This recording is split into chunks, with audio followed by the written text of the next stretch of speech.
R.I.H coming right back at you. And today, we got to talk about one of the most calculated, manipulative, genius, and low-key dangerous interviews I've seen in hip-hop in a long time. I'm talking about Big Bank sitting down with 6ix9ine, thinking he was walking into a regular interview, only to realize halfway through that this man done turned the whole set into a courtroom presentation. And I gotta be honest, whether you like 6ix9ine or not, whether you respect him or not, whether you think he destroyed the street code or not, that man played Big Bank like a grandmaster playing chess against a dude who thought he was coming to play checkers. Because Big Bank walked in there thinking this was gonna be content. 6ix9ine walked in there with a strategy. And that's a big difference. This whole interview felt like somebody getting picked apart piece by piece in real time while they didn't even realize the trap was set before the cameras even came on. And the reason this interview hit so hard is not even about snitching. It's about the hypocrisy. That's the real conversation here. It's about who gets forgiven, who gets excuses made for them, who gets protected, who gets blackballed, who gets called a rat, and who gets called misunderstood. And 6ix9ine understood something very important going into this interview. If you can expose the inconsistency of the rules, then you can make the whole culture look confused. What is a U visa? Let's see what a U visa is. Bro, you... No. Hold on. Nah. Let's just see what a U visa is. What is a U visa? A U visa is a U.S. immigration benefit for non-citizen victims. Key word, victims. See, man, what? Bro. But let me finish. Hold on, calm down, bro. Hold on, I know, hold on. Immigration for a non-citizen victim of a certain crimes who have suffered substantial mental or physical abuse and are helpful to law enforcement in investigation or prosecution of that criminal activity. This is a fact, though. But what they got to do with anything, though? I'm saying, what are you saying? What's the point, though? What's the point you should make? You saying he was a victim? I mean, he's a lot of people be victims, though. If you get shot, that's a victim. Okay. When they get shot, being in the street, that's a victim. What are you talking about? All right, cool. You can only get a U visa, right? This is the definition. Let's slow it down, Bing. I know it's cut up. Sometimes the truth is just too much. Bro, what I'm saying, that shit said, a U visa benefits from non-citizen victims who have suffered from certain crimes, basically, right? But don't finish there. This is the key word right here. Read that slowly for me. Now, read it out loud. Let people... physical abuse or physical abuse, mental or physical abuse, and are helpful to law enforcement in the investigation of... What, you gonna ignore that? That's what you got right now. Now this right here is where Big Bank started losing control of the interview, because 6ix9ine didn't just come with opinions. He came with receipts, screenshots, documents, and a big screen like he was teaching a college course called Look at How Y'all Move the Goalposts. And you could see Big Bank started stuttering the minute 6ix9ine put that U visa information on screen. Because the whole argument for years has been simple. If you cooperate with law enforcement, you a snitch. That's been the energy. But now all of a sudden there's exceptions. Now there's a nuance. Now there's a, well, it depends. And 6ix9ine was saying, oh, now we having adult conversations about context. That's what made this interview so brutal. He forced Big Bank to defend positions that the culture never usually defends when it comes to him. And whether people want to admit it or not, some of them points he made hit hard. Now let me be clear, this don't mean 6ix9ine is some kind of hero. This does not erase what happened in his own case. But two things can exist at the same time. You can think 6ix9ine snitched and also think the culture picks and chooses who it wants to punish. That's the part Big Bank wasn't ready for. He thought he was going to control the narrative off street energy. But 6ix9ine turned the whole thing into facts, clips, and public statements. And once you do that, now you got to answer the question directly. Get right into it. Why you wake up with niggas on your mind? That's what I want to know. So, I got this,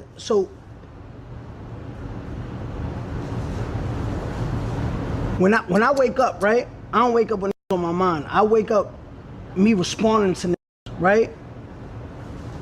I'm from New York. I feel like a lot of rappers, they wake up and mention 6ix9ine. They not from New York. When Meek Mill mentioned me, right? When Meek Mill mentioned me, he not from New York. When Lil Durk mentioned me, he not from New York. When King Von mentioned me, he not from New York. When 21 Savage mentioned me, he not from New York. Why do they got an opinion on my life, my case, not being from New York or having any to do with my case. You know what I mean? In the same rap shit though. Now this is where 6ix9ine really started cooking it, because Big Bank tried to come from an angle of why you keep speaking on Atlanta, like he was defending the city. But 6ix9ine hit him with something simple and effective. They spoke on me first. And the crazy part is, he wasn't lying about it. A lot of these rappers built years of content disrespecting 6ix9ine, using his name as a symbol of everything wrong in hip hop. So now when he responds, everybody want to act like he randomly attacking people.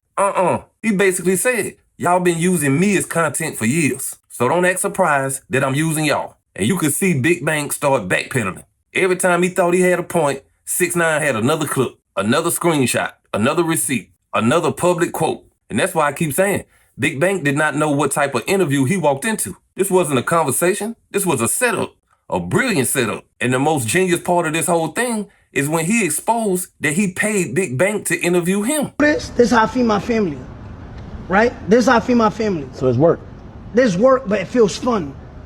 If people didn't know, I don't know if you want to cut this out, I'm paying you to be here. I'm not saying what. I'm paying you to be here.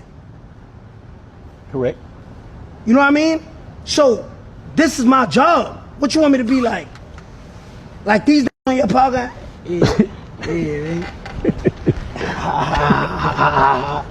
Crazy. Oh my God. See, that right there changed the whole power dynamic of the room. Because now it stopped looking like Big Bank came to press 6ix9ine. Now it looked like 6ix9ine paid Big Bank to come and participate in a live demonstration of hip-hop hypocrisy. That was a marketing masterclass. Cold-blooded, smooth, strategic, and 10 steps ahead of what Bank was thinking. Because every time Big Bank tried to push back on something, the audience is sitting there looking like, did he come here to get played? That's a terrible position for an interviewer to be in. Accountability is what I did. My thing is like, yeah, I told, but these niggas was sleeping with my baby mom, stealing millions, kidnapping me. They did all of this. That's accountability. I said it on the first live when I came home. I wore it. This is what you call no accountability. We knew Gunna wasn't no gangster when he told the first time and we swept it under the rug. You call that accountability? But Gunna ain't tell no first time. Oh, he didn't? No. Now, let's watch this shit. You talking about what? You tell me how this not telling.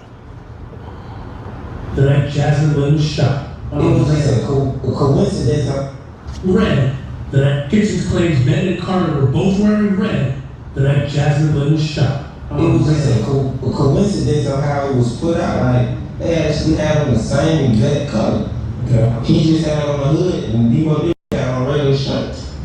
Let police do their job. Hold up, hold on, babe. My bad. Hold. You asked me a question.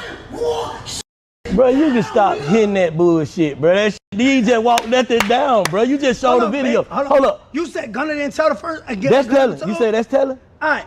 I'm asking you. You saying is that telling? Can I explain myself? That's a yes or no. Yes. Okay, and let me. You want to see how? Yeah, go ahead.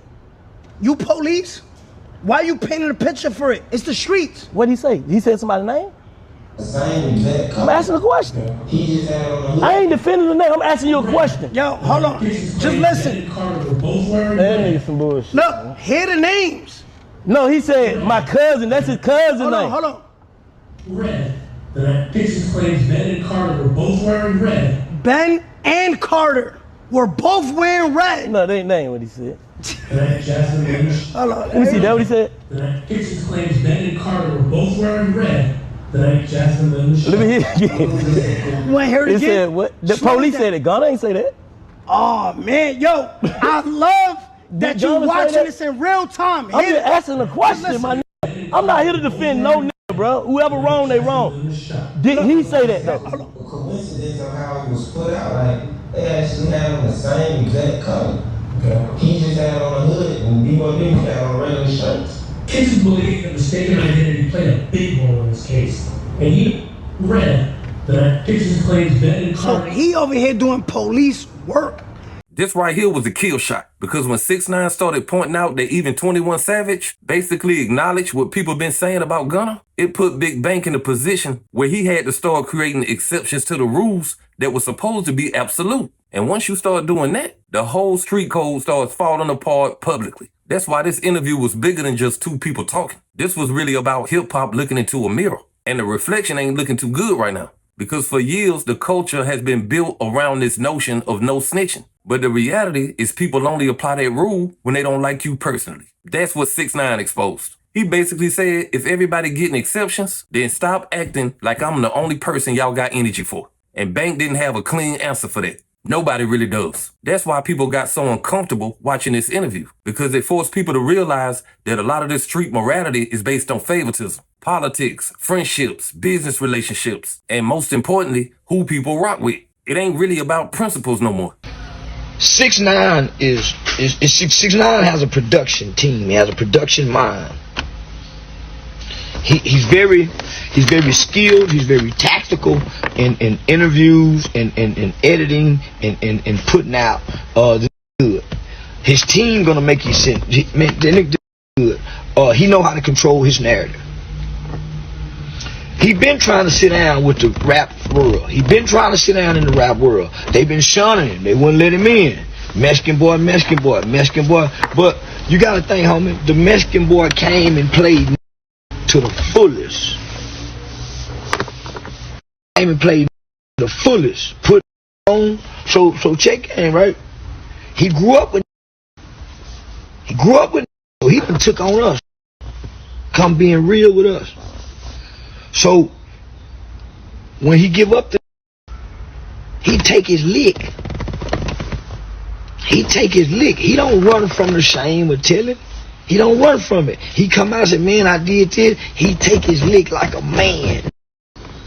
He don't come back and still try to build the street. He come take his lick and say, I done fell from grace. Nobody in the hip-hop world embraced it. They were trying to spit on it because had nobody been caught snitching yet. The Woody tapes ain't came out yet. None of that. But if we real, when have the Mexican ever been wrong for telling on the? Because when the Mexican go to the feds, the Mexican cartel, the Mexican plug, all of them tell on one another. So let me bring you back to America. The Mexican plug, the Mexican that always tell on give up the mayates. So when they go to the feds and they get with they Mexican people and they show their paperwork and they gave up a mayate, they don't get a snitch label.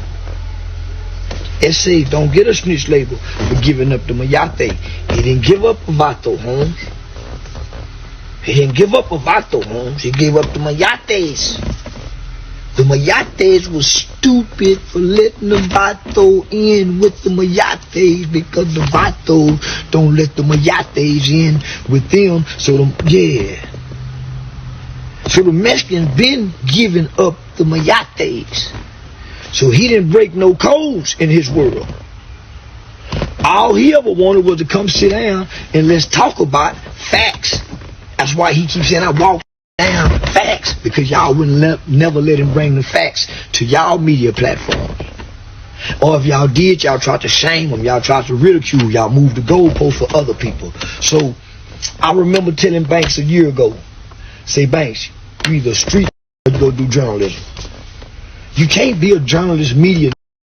These street rules and principles. He said, man, I'm not in the street, but I'm saying, Banks, you still got the residue because some of the codes you still honor. Now, whether people like Charleston White or not, he says something very important. 6ix9ine understands how to control attention. That man understands controversy better than almost anybody in hip-hop history. And people keep making the mistake of thinking he dumb just because he trolls. The man is extremely calculated. He knew exactly what he was doing when he put that big screen up there. He knew exactly what he was doing when he paid Bank to come there. He knew exactly what buttons to push. That's why Big Bank looked uncomfortable half the time. He wasn't prepared for somebody who came with documents instead of emotions. And the internet noticed it. And that's why this interview took off the way it did. Not because people suddenly love 6ix9ine, but because people love watching power dynamics shift in real time. And for once, the person who usually gets pressed was the one doing the pressing. Listen, let's walk this shit down. 5 years ago, when I get the call from Act, 6ix9ine want to interview with you. You up for it? For sure. What the streets gonna think about you? Nigga, the streets. When I did it, Y'all heard 21 Savage come on there and say, yo, Wack, that was lame. You interviewed 6ix9ine, everybody talking. When this Valley ninja kicked the dough in, when this wolf chose his own path. And to this day, me and little bro, me and Daniel, 6ix9ine, whatever you want to call him, we straight, we tight, we solid. Now I look up, Big Bank's go on there. I want to hear all y'all call him a lame.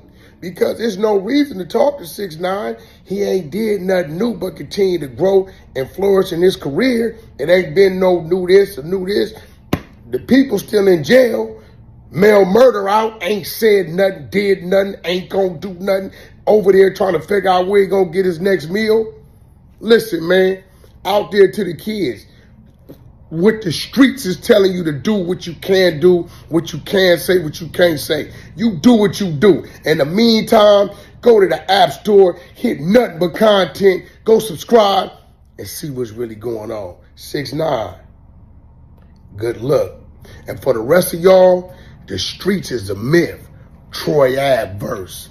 Now this part right here added even more spice to this whole situation. Because Wack 100 basically came out and said, hold on. Y'all criticized me for interviewing 6ix9ine, but now everybody want to sit down with it. And whether people want to admit it or not, Wack got a point. The culture always acts different depending on who doing what. One person gets destroyed for it, another person gets praised for it. One person gets called a sellout, another person is praised for doing good content. That's why this whole thing turned into a bigger conversation than just Big Bank and 6ix9ine. This became a conversation about the fake consistency of hip-hop morality. Big Bank still got his platform, still got his audience, and still got respect. But he absolutely got outmaneuvered here, badly. 6ix9ine controlled the room, he controlled the visuals, he controlled the narrative, he controlled the timing, he controlled the receipts, and most importantly, he controlled the emotions. Big Bank kept responding, and 6ix9ine kept presenting. And that's a big difference. And that's why this interview is going to be studied in content creation spaces for a long time. Not because it was the most moral, not because it was the most honorable, but because it was genius marketing.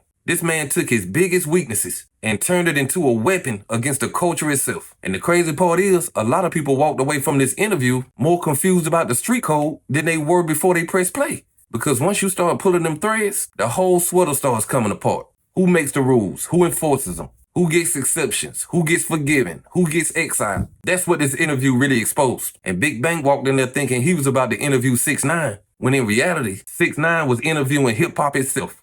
But hey, that's just my opinion. What's yours? Like, comment, subscribe. Establish Rich. I'll be back with another one. Peace.